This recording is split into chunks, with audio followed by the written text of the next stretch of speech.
the main title, the champion Can go either. The champion fights on either, but only defends exclusively on pay-per-views and network specials. That seems legit. So it makes it like prestige. Like, no, we don't defend this on Raw. Like, we really don't. Like, yeah, I mean, to be fair, they don't really defend too much. But then if they have something like the IC belt on Raw, then it totally works. Yeah. Yep. All right. Well, either way, it's Friday, May 27th, 2016, and you're listening to On the Heels Wrestling Podcast. I'm Kyle. I'm Ray. And I'm Brittany. We're three co-workers who enjoy the pro wrestling. This podcast gives us a space to shoot on all the aspects of our favorite pastime without the confused looks we obviously get from the rest of the office. This podcast is about giving you consistent, bite-sized commentary. I don't know, I was thinking about Flow Rider, sorry. Open up the champagne! You know what we is. Bite-sized commentary on the world of wrestling focused primarily on WWE's main roster and NXT, though occasionally dip our toes into all that fun stuff that happens into the indies and the international scene. That's how we do. Every week, we either recap the previous week's Raw, NXT, PPE, TakeOver, etc., or we'll hold a roundtable discussion on a particular topic. This week, we're going to hold a roundtable discussion about a phenomenon known as the Death of Kayfabe. Yeah. What is it, other than a tattoo on Mr. Fitness's stomach? Yes. So, if you're new to wrestling, you may have heard the term kayfabe be thrown around a lot, and it's not really obvious what it is, and it doesn't get said on WWE TV. It's mainly you hear it from the internet, you hear it from other wrestling fans. So, I got the definition here. Webster's Webster's Dictionary. definition of Ray's kayfabe. definition of kayfabe.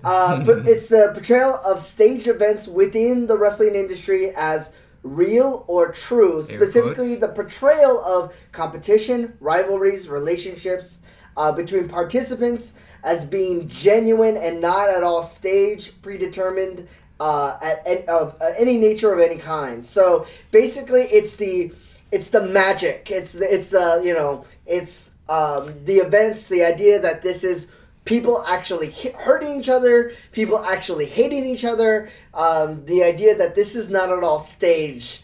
Kayfabe is essentially make believe. It's my favorite part of wrestling. Yeah. It's kind of where the theater aspect comes in for me. Yeah, exactly. That is the performance right there. It's like wrestling is the athletics, kayfabe is what makes it special. Yeah, it's the theater part of wrestling. It's the performance. Mm-hmm. And so for the longest time, like, wrestling for the most part came out of the kind of the circus carnival kind of era.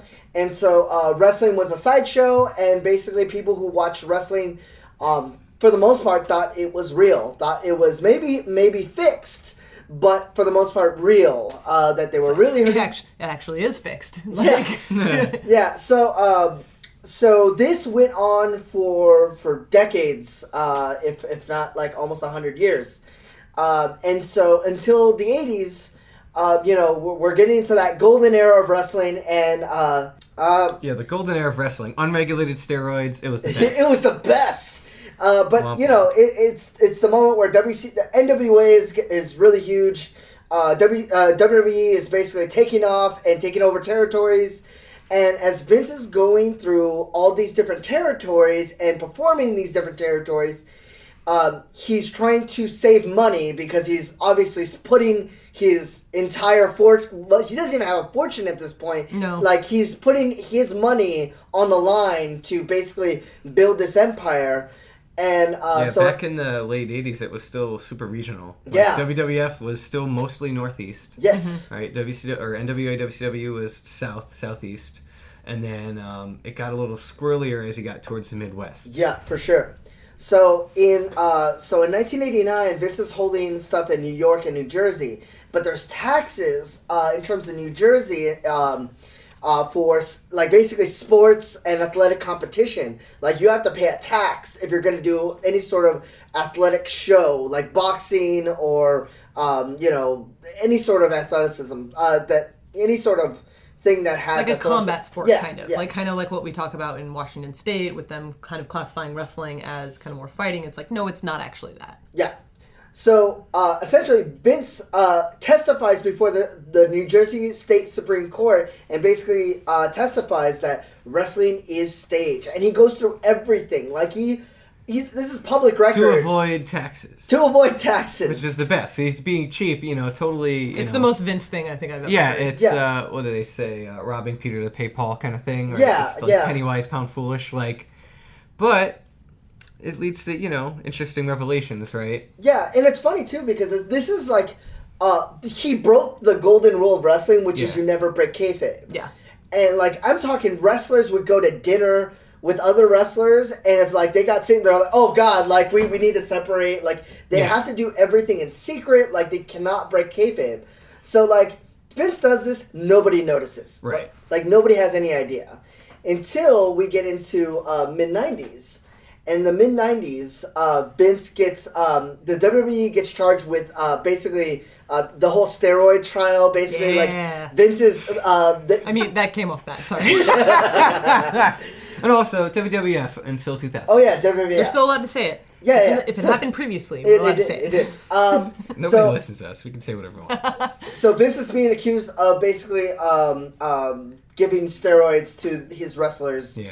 And so he... Hulk kind of front and center. Yeah, he basically throws Hulk under the bus.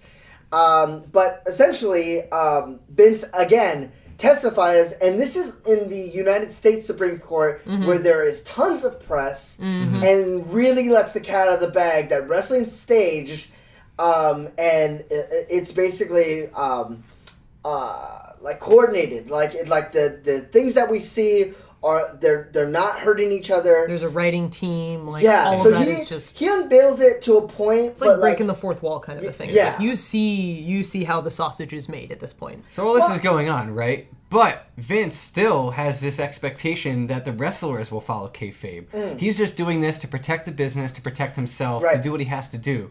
And that was kind of the thing that was weird is... as we get to sort of the next part of the topic, with wrestlers beginning to sort of defy the script a little, Vince gets really mad about that stuff, even though he's kind of hypocritically breaking it when it suits him. Yeah, right? yeah. Vince, and mind you, Vince breaks it to a point. He doesn't go into super defined detail. We don't know exactly how it's written or who the writers are. Or how many there are. Yeah, right. But we get a general sense that it's staged and there's choreographing going on.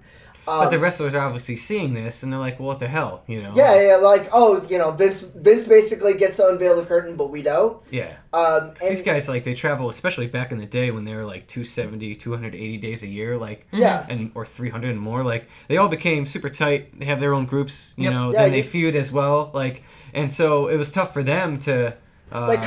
keep this in, right? Yeah, what do you, this is the one thing that came up with, the Von Erichs, is, what do you do when your brother dies? How do you address that? You have to break kayfabe, how are you going to address this otherwise? Everybody knows that, one of the Von Erichs is, commits suicide. Right. You kind of have to. So this gets into an interesting point with May of 96. Yeah. Hall and Nash... they're basically, Razor Ramon and Diesel are in a match with Triple H and Heartbreak Kid. And, Razor Ramon's a bad guy, Diesel's a good guy, and, they're fighting, and, Triple H is the bad guy, and HBK is a good guy, and they had this tag team match. And at the end of the match, when the match is over, this is the last match of the night, they all get up, and they embrace. They hug. They have the curtain call. It's a house show, so they feel like they're safe, but there's some old sort of home video, grainy-ass footage. And, pre-internet days, obviously, so the quality's not good, but this is the first instance of, Vince getting really pissed and kind of the double standard kicking in, right? And, a lot that helped this was, the rise of WCW, which, we'll get to a little bit later, but, that was a kind of constant undercurrent because the lure of that money... and that whole situation kind of made it tough because in this instance those guys were leaving, right? Hall and Nash, right? And the guys that were staying, HBK and Triple H, wanted to pay homage to their buddies and admit, hey, we're friends in real life. We've been through wars together. We're buddies. This press is bothering isn't here. us. Yeah, press isn't here. It's a house show. Everything's fine. We They even feel talked about it in our NXT episode. They're kind of bending the rules a little bit because it's a house show. You can get away with that. Yeah. So That now shit it's an was not accepted cool practice. back It's in the not day. cool back then. Yeah, and mind you, this is before the internet. Yes. So, Yep. Their thought is, this is not going to get out. Yeah, big deal. Like, a couple thousand people know about it. Yeah, right? but the funny thing is this is also a point where, like, VHS tapes, like, instead of, like, back in, like, the 80s, they used to have, like, these magazines, but, like, in the 90s, it was all about the VHS tapes. Yo, and it was, like, I remember. Yeah. Watch Little Mermaid on that shit. Yeah. So, like, there would be a guy, with a stand in the mall. Ursula was a bitch. Yeah. Oh, my God. And would be just selling, like, ECW tapes and different regional tapes, different house shows, and this was one of the tapes that got out. Oh, man, this was the hot shit. Yeah, this was, like, nobody knew about this stuff, and so... The thing I find most interesting about this particular event, because I wasn't watching wrestling when this was happening, but I've heard a lot about it and seen a lot of documentary-style stuff kind of covering it. The thing that's really interesting to me is the result of this circumstance happening. Oh, yeah. Like, with Hall and Nash leaving the promotion, they couldn't be punished. Yeah. Right. So, ultimately, Triple H ends up taking the fall for it. Triple H, we talk about being scripted, Triple H was supposed to win King of the Ring. Yep. But as punishment, was not awarded that. And instead, Steve Austin got it. And that's where we got Austin 316. Yep. So Stone Cold was there percolating, but that was the platform he needed to really go to the next level. So it's really interesting that this completely changed the course of everything. It changed everything. And not going just forward. that, but then on the other side of it with Hall and Nash, again, pre-internet, all that stuff, people and WCW was smart to play this up. People didn't know that they no longer worked for WWF. Yeah. So they thought these guys were true badasses showing up to the other promotion and just because fucking they shit hug. up. Because they hug and they embrace, and they didn't like write them off in a bad way where it's like, oh yeah, they were squashed. Like, oh no, match is done. Whatever. Yeah. So it was like a weird situation where, like, I talked about it before, where it's like, dude, we didn't know. We thought that this was like a legitimate, like, they were coming over. It was super well done. I mean, this is, WCW at its best back then. Mm-hmm. Like, they knew the pulse of what was going on. They knew what people wanted to see. And they knew that there was really no way for them to refute this. So they ran with that angle. And that's why their stuff seems so edgy. Mm-hmm. So, yeah, those two things, that curtain call, little did those guys know at the time, like, was super groundbreaking because it basically birthed Stone Cold and it sort of birthed a lot of the, like, Rebel reality era type stuff you'd see on WCW before they kind of lost the original reality era, not the eventual stuff we saw, right? But so before we go into this next step in the unveiling and death of kayfabe, I want to set up a little bit of the context. So, like, this thing just happened. NWO was starting to percolate. It's starting to build, like, this whole Monday Night Wars thing. And they're bringing in a lot of different wrestlers on both sides. People are going from one side to the other, WCW, WWF.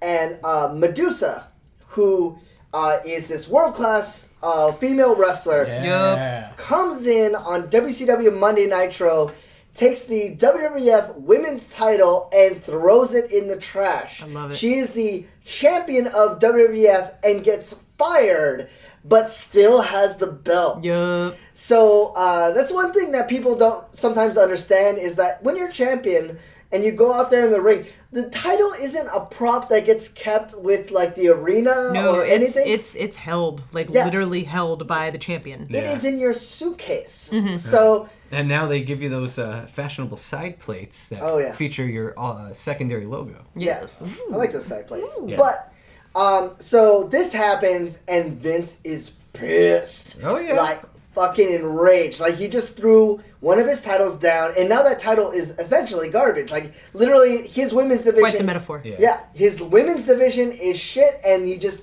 been told that on WCW Nitro. Right, and not just that, but they're already on the back foot in so many ways, right? Like, they're live only every other week, so WCW gets to kind of shit on them when that happens. Yep.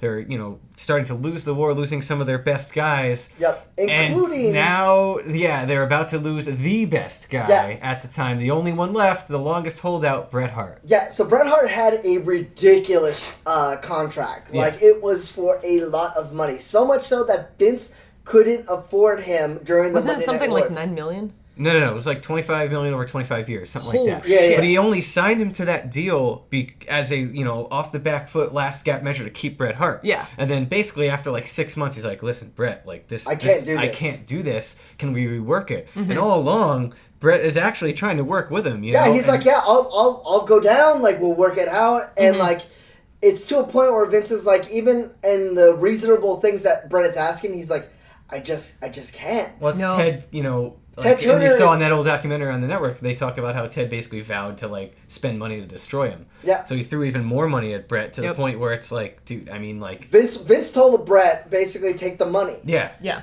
Now, here's where it gets interesting. His last match is scheduled, coincidentally, and not on purpose, in Montreal. Right. Yes. I mean, if Vince... Which complicates everything, Yeah, right? Yes. if Vince had the foresight, he would not have had that in Montreal. But they have to book everything really far out because you're booking Yes. arenas. So it Montreal being Bret Hart's hometown. And they had the Canadian angle going for at least a year. Oh my they had god! a whole swing where it they're makes going it to have sold even out arenas worse. Like it for couldn't have months. been. Yeah, couldn't have been any worse. So, it's So just Vince bad timing. Vince asked him, "You need to drop the title at this pay per view." Bret disagrees. Correct. They fight and talk Brett about wants to drop it on Raw it the next day, night. but Yeah. it's the day after his contract expires. Correct. Yep. So Vince is in a position. Vince, obviously, the Montreal Screwjob happens, and if Yes. you don't know all about that, please look it up online. If There's you a don't lot know more. how you listen to a wrestling podcast. So, or just watch the recent women's storyline. That'll teach you all about it. Yeah. Totally. But basically, Bret Hart is fighting Shawn Michaels, and during the match, Shawn Michaels gets Bret Hart into a submission, and Vince calls for the bell. Not only The that, it gets sharpshooter. sharpshooter. Sharpshooter. Yes. Yep. His And own the whole move. idea was that Shawn would get it on, they'd get a lot of heat, Brett would touch the rope, that would be the thing. That was the story they told Brett. Obviously, Earl Hebner and Shawn Michaels knew different, Yeah. and things blew up from there, which was crazy. And Brett starts destroying the set, spits on Vince, punches him in the face, starts air drawing WCW, and Yep. all that stuff. This is like completely shocking. Like as much as like we heard the legend of the curtain call, Yeah. like nobody's ever seen anything like this. No, because this is live on TV. Yeah, Yeah. this is a pay-per-view. Like no one knows what to do. Like even like seeing Shawn Michaels' reaction, which mind you, it's fake. Like he knows that he's getting screwed. Plays it off well. He plays it off well, but it's almost like, wait, this is not part of the script. Yeah. I mean, JR was at a loss for words. Yeah. He just kept saying the word controversial, because that's about all he could say, because he Yeah. had to protect his own job at that point. Yeah, he didn't know. right? Nobody knew what was going on. Yeah. So this is really where things get a little nuts. This is really where the Monday Night Wars really kicks off, because Brett gets on WCW. Vince tells his side of the story. Brett tells his side. We're getting what's called shoots. Well, it's the birth of Mr. McMahon, right? Oh, yeah, And that's absolutely. really what kicks off the war, because it wasn't a war before that. WCW was beating the crap out of WWF. Well, Yeah. and he was just an announcer. Like, Yeah, he was an sticking announcer. to kayfabe, like, sure, he's the guy running the company, but on camera, he's just an announcer. Yep. He's not the owner of the company. Yeah. Yep. Now, all of a sudden, he is the most villainous man in the world. Yep. Yeah. So So- he goes there. He's the infamous Brett screwed Brett. Yep. All the Stone Cold stuff happens, and the Monday Night Wars begin in earnest. Yeah.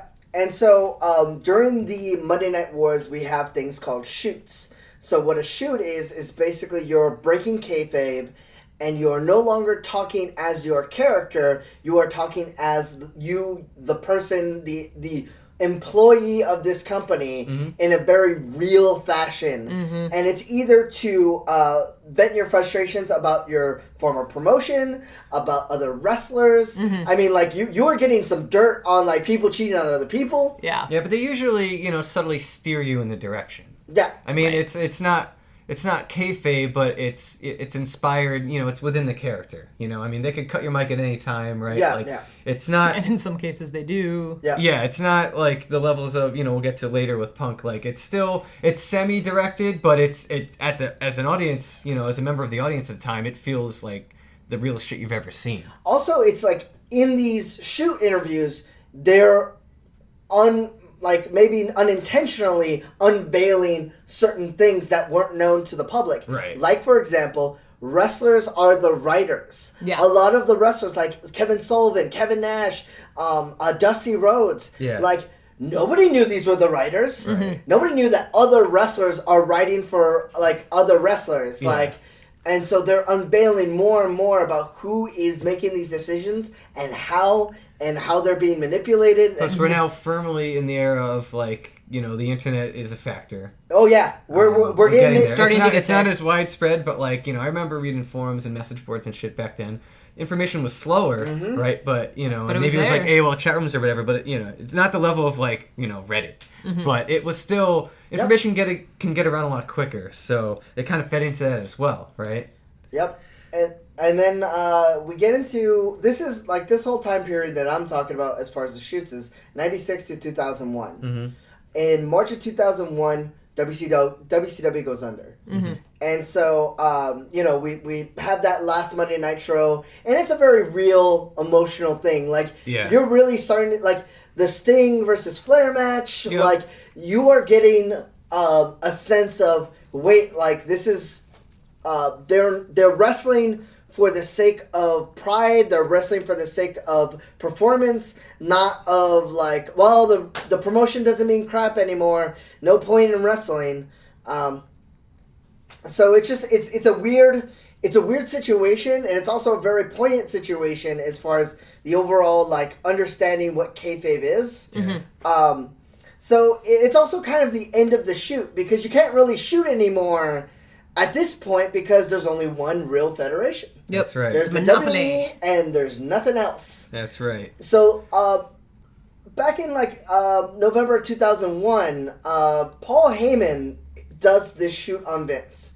And he's pretty much, this is the last shoot you'll ever see for a very long time, because Paul Heyman has nothing to lose. No, he doesn't. Paul Heyman... He already lost it. Yeah, he's already lost.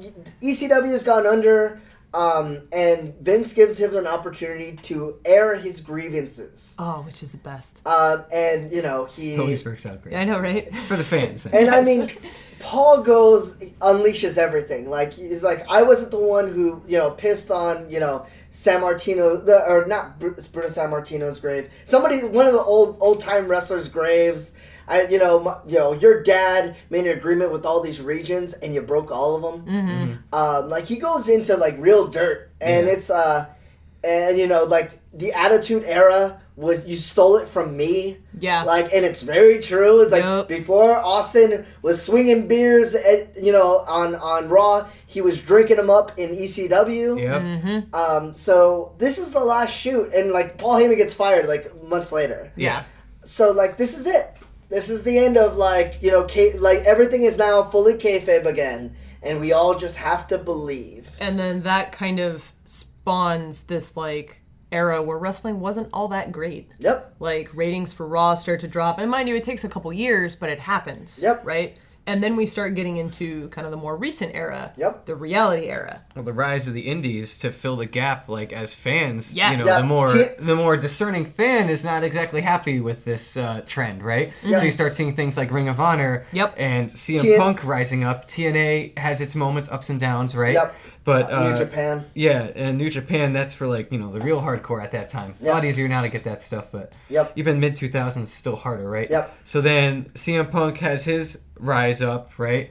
But then he kind of gets frustrated. He gets bought up. Vince is, the only game in town. So eventually he's just buying up people because he can. Yeah. He buys up Punk, stuffs him in OVW. Yep. Heyman makes him, actualize his stuff. He gets promoted, and then he has his ups and downs. Yeah. And then basically... He's regulated to SmackDown. Yeah, regulated to SmackDown. He's on the verge of quitting. He talks a lot. The His straight contract is coming up. Yeah, the Straight Edge Society stuff is really good, but it's on SmackDown. Yeah.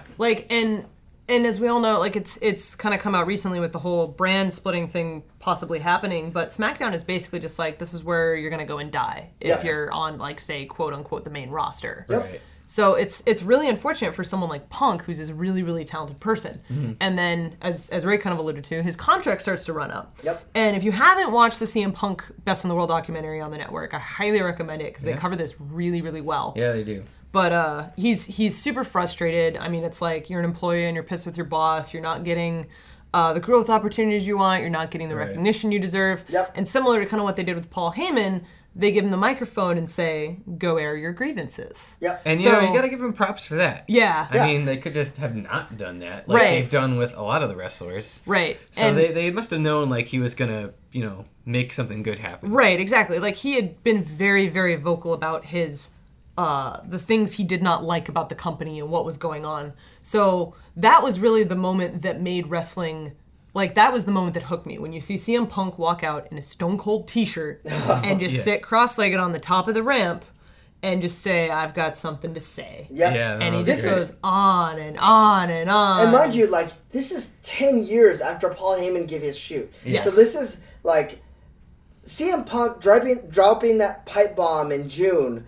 Like, I wasn't watching wrestling at this time. A lot of us weren't. Nope. And all of a sudden, this thing blew up on YouTube. Oh, Yeah. yeah. Like, oh my God. I'm watching wrestling in that moment because Bill Simmons, on freaking, the sports guy, is talking about this and Yeah, how... ESPN was covering it. Everybody was covering Yeah, it was like, the only thing is that this real? dented my, like, being completely done with wrestling for a while. Like, people were like, dude, you should go check out the CM Punk guy. Oh, Right. And I was, God. like, firmly, like... I We just have the met my complete soon-to-be opposite, wife. right? Like, I was not watching wrestling anymore, and this came, like, on my doorstep, like, you guys gotta check out this Punk guy. It was the complete opposite, whereas before everyone thought everything was real. Yeah. And now everyone knows everything is fake. Yeah. So all of a sudden they're going the complete opposite direction where you're questioning what is real and what is fake. Yeah, So he because- ends up winning the title. Yeah. Right? And in that same documentary they mentioned his contract was up and he signed a new one in the middle of the Money in the Bank pay-per-view. Yep. Yeah. Which is insane, right? That's how He could down... have just said no. He could have and just said this- no, and then it would have actually been real, and we would have seen that title in someone's fridge Yeah. as they were unemployed. But instead, like, he's bringing it to Cub games. He's carrying this title around everywhere. And that's still my favorite match to watch. Oh my god, Punk it's vs. so Cena, good. Money in the Bank 2011 on the It's network. so Watch it. It's good. the best. Yeah, it's and to see kind of like the realness of it all and how they played it out for a couple months. Yeah. Even like you just see pictures of the title on Twitter. Yeah. But there was really no mention of CM Punk on Raw. You're like, holy, Yeah. And we holy talked shit. about it before that moment where Cena, he doesn't even know what's happening when Punk returns is so good. Oh yeah, when they have the poll and they're Yes. like, who do you want to see Cena fight? And it was supposed to be Del Rio. Yeah. Oh, that's right. I completely forgot about Yeah, that. yeah. And then you see Cena like Mouth the words, this is not Del Rio's music. That's right. Yeah. Oh my god, it was so great. So the one thing I want to point out, is specifically with bringing up the pipe bomb and him winning the title, is this is the moment where the audience is starting to realize that the wrestler, they make the comparison between him and Austin a lot. They and do. it's really weird because their styles are very different. But the thing that's very similar is for a long time they were being told no. And in this moment, the wrestler takes control of his career and actually changes the storyline. Like, in this moment, like, CM Punk pulled an Austin and just, like, went from, being disregarded to completely on top of everything. The face of everything. Yeah. He's on the cup, he's on the program, he's on the marquee in the beginning, like everywhere. Yeah, I'd give Punk a little more even credit than Austin there because Austin kind of got given that opportunity. He just was withheld because they didn't see he had it, and Yeah. he finally got the right angle. Yeah. But like Brittany was saying, the Triple H screw up is really what gave that. Oh, yeah. Like Punk grabbed that mic and made it happen. Yeah. And it kind of resonates a little bit like more I think with people because everyone has felt frustration or something in their life at one time. Especially their employer. Yeah, Like, and him just being like, fuck that, this is what's up. Yep. It's basically like, the mic drop moment everyone it's like wants going have. to beers with your coworkers after like a really difficult time at work, and all of a sudden you're just like, dude, wow, I had no idea you felt that way. Oh Yeah. my god. So this moment snowballs a chain of events that changes the WWE forever. Yep. So For the we're better. gonna- For the better. We're gonna shoot through these really Yeah, quickly. yeah, yeah. Oh shit. Okay, so August 2013, AJ Lee shoots on the Divas division. Yes! She drops her pipe Yes! on the Total Divas Revolution, whatever. So like this, by this time they've started Total Divas. Yes. And everybody hates it. And AJ Lee is the only one on the roster not on the on show. there. Yep. And it's amazing because she's the champion at And the she's time. the best. She's the best wrestler. She's hands down beating everybody. Yeah. And she's just so good. And the fact that she's married to Punk now too, right? Yeah. Everyone in this ring couldn't lace up my chucks. Yeah. That's Yeah. So good. so good. So after this, in December of 2013, the Daniel Yes. Bryan We've talked about it a Yes lot. movement. So there's two things that happen that they often get confused. There's the Yes Movement hijacks Raw, and there's the Yes Movement Occupy Raw. Yes. Hijacks Raw was not planned at all. Not planned. It was the We watched the clip today. We were explaining it to coworkers. Oh my It God. was the Slammies. It was the show that I was in. You could see me in my pink fucking cardigan in the front row Yeah. the Right. entire time. But like, Not crying that time. not crying, no, just screaming in elation. But Yes. yeah, like you could not hear what they're saying on the mics, even in the YouTube clips, like they completely left that shit unedited. Like you're just watching this and like Key Arena is just taking over the show. And it's so absolutely amazing. And it's like they're trying not to acknowledge it. You can actively see Triple H being pissed off that this is happening. He says the same thing twice, and the second time says it like an angry dad. Yes. Where he's like, this is a momentous occasion, because they're doing the fucking Ascension ceremony or whatever. It's supposed to be this really important thing. And Triple H is like, you're not paying attention to the words I'm saying. It's like, we don't give a fuck. Yeah. Like, yeah. So immediately after, this is in December, in January, Batista wins the Royal Rumble. And holy fuck, the crowd is not having it. Nope. So, like, I've never seen that before. Now we see it all the time. Yeah, now we see it all the time. We'd never seen it before. And, like, this is a point where, like, they actively are like, holy shit, do we have to mute the crowd? Like, this is overwhelming. I remember Rey Mysterio coming out at number 30 and just getting booed because he wasn't Daniel Bryan. Yeah. And it was just like, oh, what the hell are they doing? I remember Mick Foley saying on Facebook, like, what the hell did they just do? Like, this was an obvious thing. Well, because they were like... It's not even like it was months ago. It was literally like a month and a half before. So this is the point where, like, the rubber is meeting the road, and, like, the fans are clamoring and actively telling WWE what they want, and the WWE is not breaking any of their writing, they're not breaking any of their plans. They're like, no, we're going this way. And it is backfiring big time on And this. then literally the next day, CM Punk leaves the company. Yep. And just walks out like, I'm done. Yep. It was... And we're just like, what? Yeah. What's happening? And honestly, had he not done that, I don't think Daniel Bryan would have gotten the shot he did. Yep. Because it was supposed to be CM Punk versus Triple H at WrestleMania. Yep. Because it was going to be Batista, Randy Orton, and then instead they made that Triple H match against Daniel Bryan. Again, one of those real moments that, again, changed the entire course of the WWE. I mean, WrestleMania 30 was going to suck. Yep. And instead, it's one of the most memorable WrestleManias ever. So, in March... the WWE pivots. In March of 2014, they do this episode where the Yes Movement, we have the show in Seattle, and the Yes Movement occupies Raw, which is a staged and planned thing, but to reflect what happened months earlier. It's a callback. Yeah. And so they basically, in this moment, give Daniel Bryan an opportunity to be in the main event in WrestleMania, and the crowd is going apeshit. And suddenly, this is the one point where basically the WWE audience realizes, holy shit, we could change things. Because that same episode, Triple H is like, you want a title shot? You got it. Drops the mic, walks out, and we're like, whoa, wait a minute. We just changed the course of history. Yeah. In that moment, like, everything changed. Like, WrestleMania was not going to suck, and it was we did it. We were the ones that did it. It's absolutely incredible to be sitting on a couch watching television and knowing that you changed it. Yep. And so we get to WrestleMania, and lo and behold, it's awesome. It's amazing. It's awesome, and the dream moment, the Miracle on Bourbon Street. Yeah, Daniel Bryan wins the title. So it's just like, holy shit, that wasn't going to happen. That wasn't even on the card a month prior to WrestleMania. Yeah. Nope. They pivoted so quickly on that, and it was really a testament to WWE.